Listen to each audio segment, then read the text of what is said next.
Commanders family. It is week 7. That means we're taking on the Carolina Panthers. Head coach Dan Quinn sits with us and talks about that matchup. Absolutely. We go in the film room. We talk about Jayden Daniels' continued development. And it's alumni week. That's right. Darryl Green's jersey is being retired at the game. We talk about Washington's winning legacy to end the show. All that and more on the Game Plan.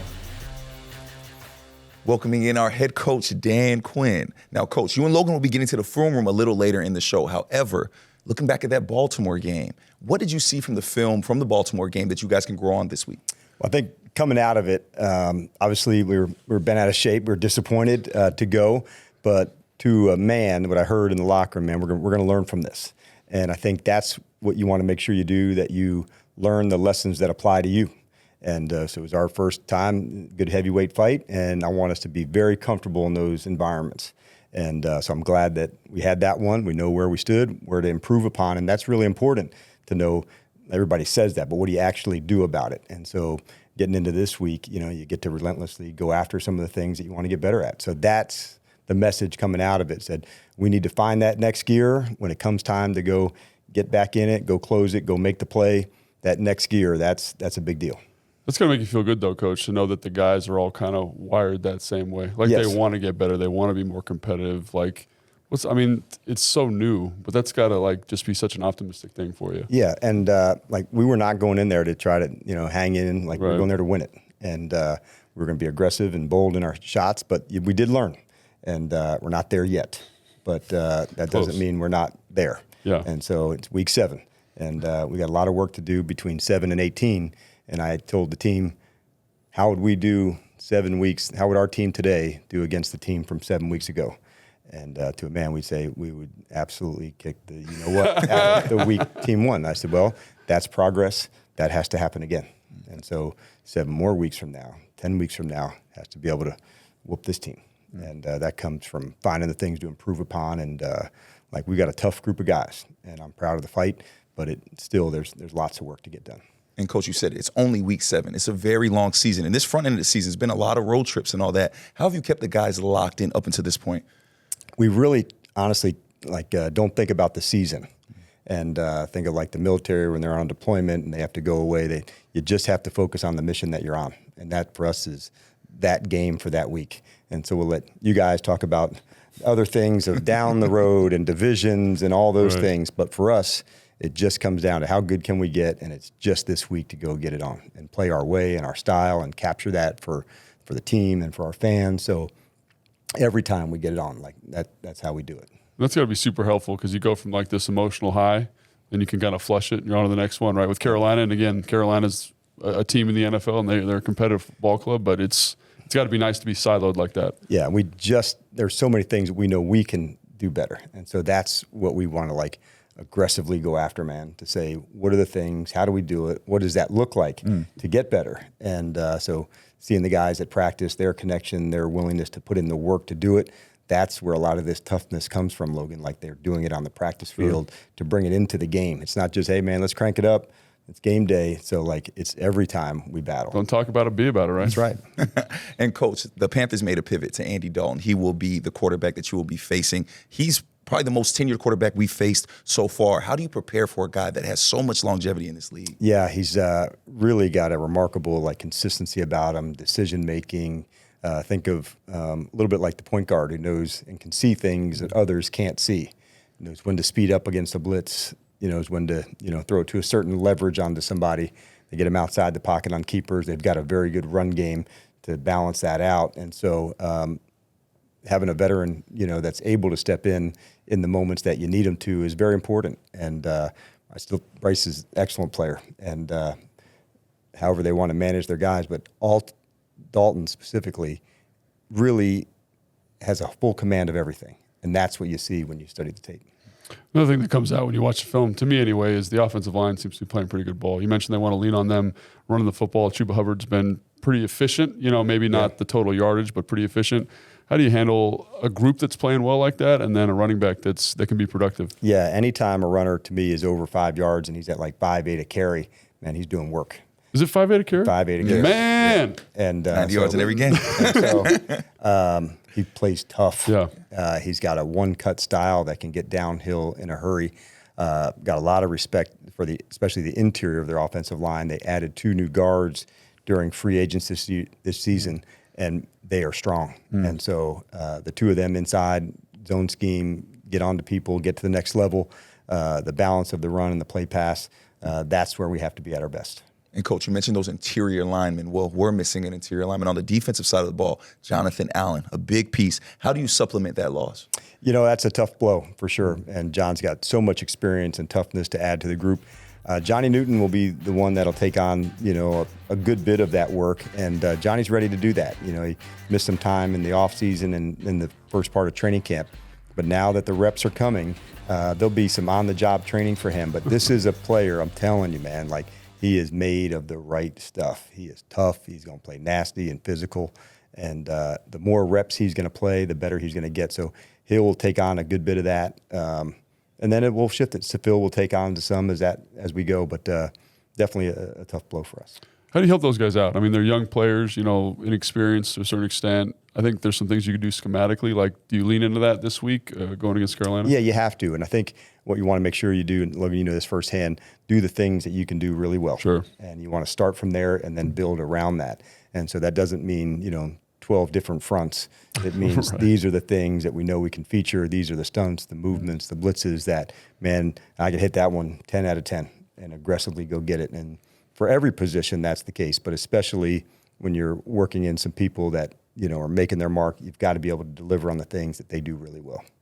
Seemed like that win in Arizona was a little sweeter because of the history that some of our coaching staff and players had with that team. Now we're playing another team where some of our top defenders, our starters, have history with the Carolina Panthers. Is there a little extra motivation for those guys as a team? Because everybody's so close to go out there and get a win against these former teams. You know what? It's more teammate to teammate. And for guys like for Frankie or Jeremy, certainly a lot of teammates that they've still played with and battled with. And as that goes on, there's a lot of fun that goes with that. You've been in the locker room and in the fights with those guys, and then you get to go play against them. And there'll be a little talking back and forth at times. But by and large, my experience has been lots of respect. When you go to play against somebody that you played, you have so much history and gave it your all there. And it's mostly the teammate to teammate.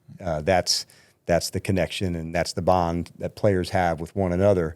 There'll always be, guys that played together at whether it's Carolina or Washington or wherever that is, and that mutual respect to me is always something that's kind of fun as the season goes along.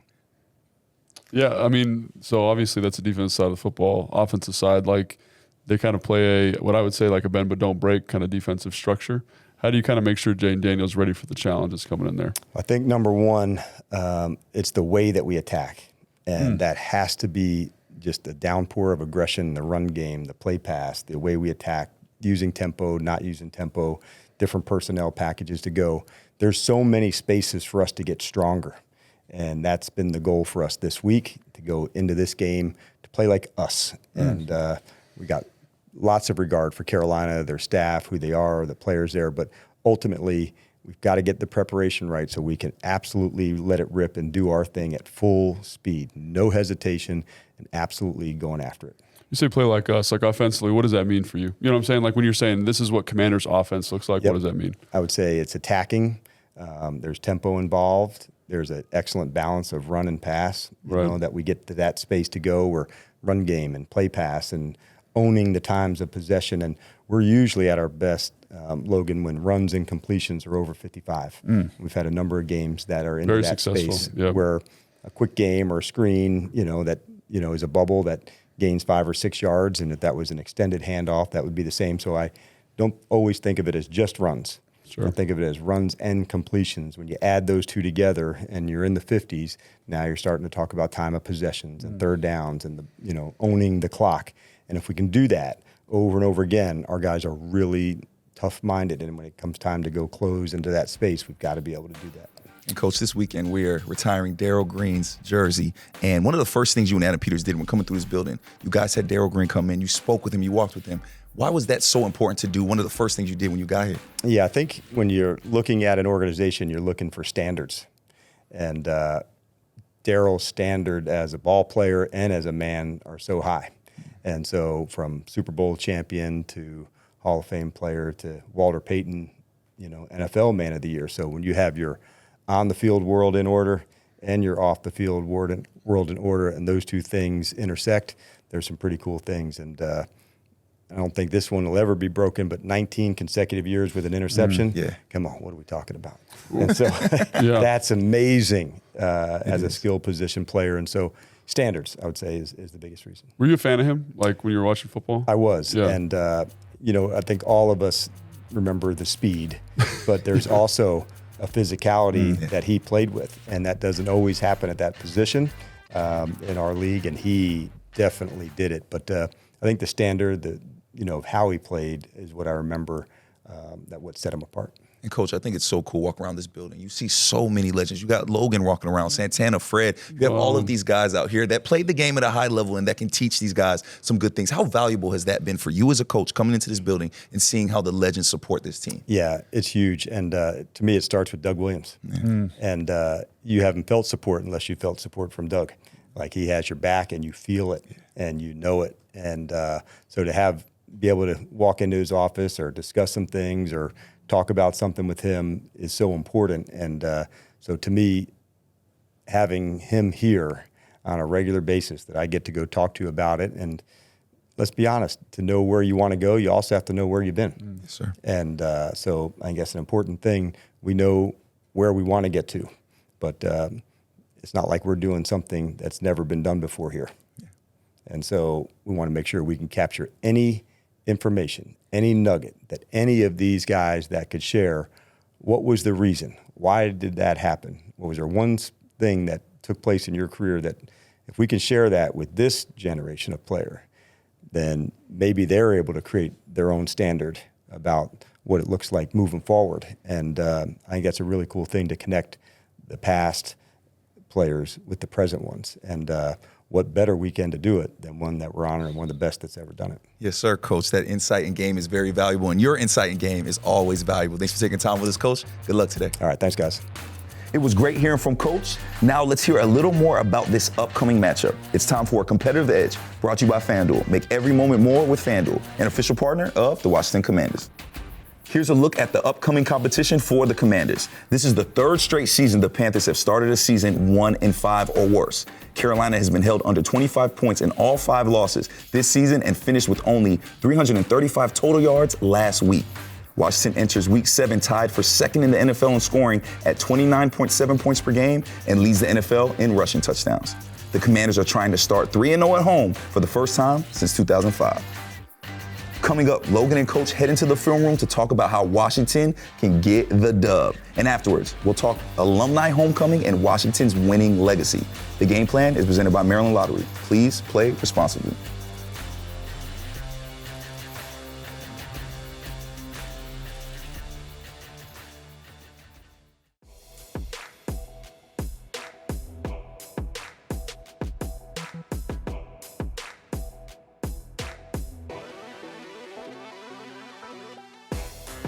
Welcome back into the Game Plan. It's time to go inside the film room, brought to you by the Maryland Lottery. Please play responsibly.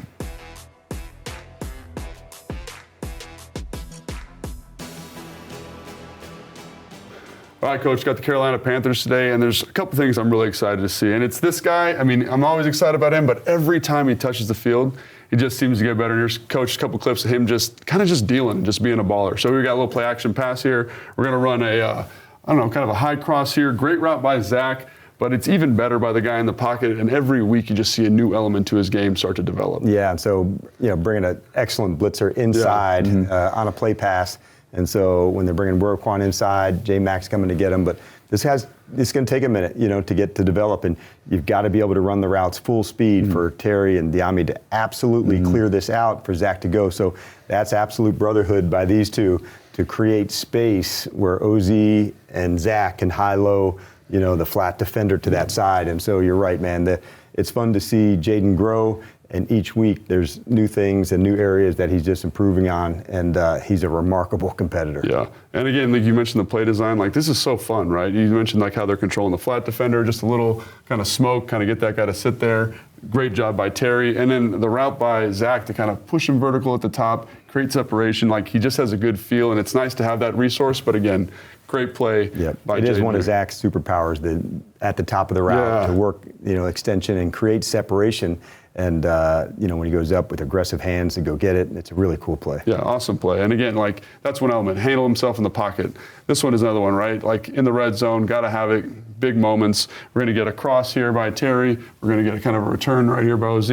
And I don't know, just the composure. And again, the other thing I love about this is, you talked about this in the interview, is just tempo is a part of the offense. Like, look how tired this defensive line is here. Like, the whole offense coming together, and he's executing at such a high level. Yeah, and as you know, like, some of the hardest parts about man-to-man are running away. And so onto this one, to have the release by Zach, and now Terry to come back under and then running away to the back pylon, that's a tough one. That's not my favorite part of this play. Let's my favorite part is our finish. And this is a classic battle against an excellent player in Van Noy and Andrew. And so just fighting and competing is what it's all about. And so I love that Andrew represents that for the offensive line. And that's a guy that you can win with, right? Like, he's gonna put it on the line for everybody every time. And he's got that guy in that position. Like, it's cool, man. Yeah, it's a cool thing to do. And that's part of ball. And those are the things that don't show up on a stat sheet, but inside the locker room and the team meeting rooms, people know. And that's what makes it special, and right? The guy going against, he made his share of plays. And he's a good player. But so those two guys, everyone gets got, right? That's everyone gets got. All right, this is another one. This may be my favorite throw of the season so far. We've got kind of a drive concept here, fake drive, and I don't know how he completes this football, but just, again, the confidence over the middle of the field, the arm angle, everything's there. We talked about Zach already. Trusting your guy to get to your spot. The development's outstanding, Coach. Yeah, and I think we've tried to put a lot of work in here in the red zone. Yeah. And all the way back from the Giant week where we came up short on some spots, I think the guys have really put in the work. But you're right, the absolute rip of this throw, with people in your face, knowing it's got to be to the right spot, an absolute rip to go right in. And this is a big play on a third down to convert, and get all the way down and give us a chance now to go score. And it just feels like the moment's like never too big. 3rd and 10, red zone, big game. We just deliver a strike, and like you can really appreciate it from this other angle, Coach. The way this guy, had a tremendous game, like you've talked about, really good football player. To me, he's in the throwing window, and the way Jayden kind of cocks the arm here, anticipates the throw, like it doesn't get more big time than that. That's the margins, and that's what he has learned. The contested throws that happen against the good defenses like Baltimore, that you've got to be able to win in those spots. And I thought that's a perfect example of it right there. Really excellent job by him. And again, you mentioned the down and distance, the 3rd and 10, and then we get to a 4th down play here. And the chemistry between these two just seems to be getting better and better each and every week. Because I don't know, like this is a tough ball, this is a tough catch, and way to trust your guy to come down with this sucker. Yeah, and on 4th down, like this is what we would call a gotta have it moment. Yeah. Because the field goal doesn't do us into this space in the same spot. So we've got to go get after it. It's a zero blitz. Yeah. And so knowing that, pressure's coming, you don't have all day to throw this ball. And so knowing it can only be in one spot, for Terry to come down with that, with the back shoulder throw in the front pylon. Fantastic location and really good chemistry, like you said, between 5 and 17. And then the ability to finish this too. I mean, like you talk about finish all the time. It comes in a lot of ways. Wiley with the block, finishing the catch here, that guy's arms in there, and just making you right. That's awesome. The toughness, that's the competing that we're looking for, and it shows up in lots of different spaces with lots of different guys. And on that play in particular, 5 and 17 definitely demonstrated. Figured it out. And it's just so fun to watch his development, and I can't wait to watch him today against the Carolina Panthers. Thanks, Coach and Logan. Can't wait to continue to see Jayden Daniels' development. And stick around, because Logan and I will be right back to talk Washington Legends on the Game Plan. And before we go to commercial break, this week's Commanders Coach of the Week is Stan Hall, who has dedicated 35 years to coaching at Parkdale High School. Known for his humility and mentorship, Coach Hall has guided the Panthers to an impressive 3-game win streak this season. Shout out to Coach Hall.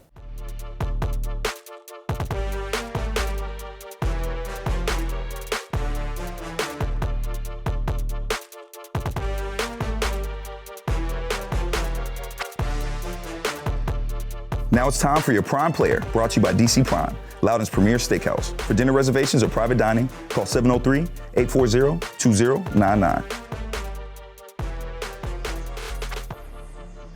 This week's prime player is Darrell Green, who will retire his jersey at today's game.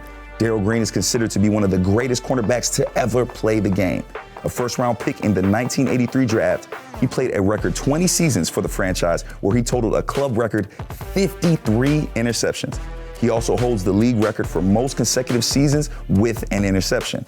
Green was enshrined to the Pro Football Hall of Fame in 2008 and played in 2 of Washington's Super Bowl victories. Now, let's gear up for game day with our Commanders coverage. At 3, B. Mitch Santana and I share in-depth analysis on the Commanders and a live look into their warm-ups. And immediately after the game, we'll be back live to share our reactions to the game, as well as coach and player press conferences. You won't want to miss all of the great analysis and live looks on Facebook, X, and the Commanders YouTube. Now it's time for your Ticket to a Win, presented by SeatGeek. The most disruptive idea in ticketing, a ticket that works. Expect the expected at SeatGeek. So Logan, very special weekend this weekend. Alumni weekend, we're retiring Darrell Green's jersey. So why not end the show talking about our winning legacy? That is our key to a victory, is our winning legacy. So let's start with some legends that we love so much. First up, London Fletcher. The captain, man. And, I didn't know who London Fletcher was until I came and played here, but watching his professionalism, watching what excellent looked like on an everyday basis, London Fletcher is for sure a legend here and should be in the Hall of Fame.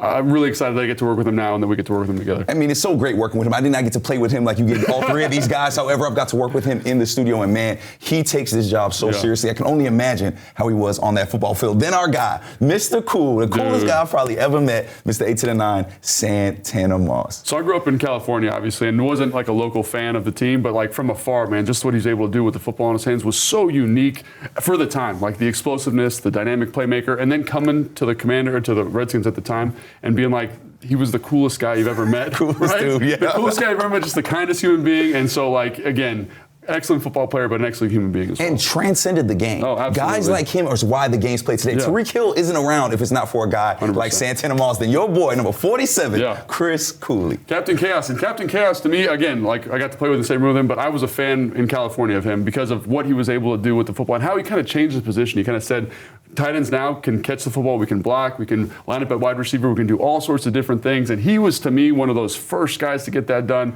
And then, I thankful to him, I got a broken nose now, right? He's the guy that did it for me. So again, awesome dude. All these guys were awesome guys, teammates, players, and for sure legends in the Commanders community. Man, when I hear Chris Cooley, I just think about your nose, Logan Paulsen. So it was nice of you to put him on this list, even though he broke your nose. Commanders family, we have the Carolina Panthers today. I hope you enjoyed the alumni game and seeing Darrell Green's jersey retired. For head coach Dan Quinn, Logan Paulsen, and Bryan Colbert Jr., this is the game plan. Let's get this dub.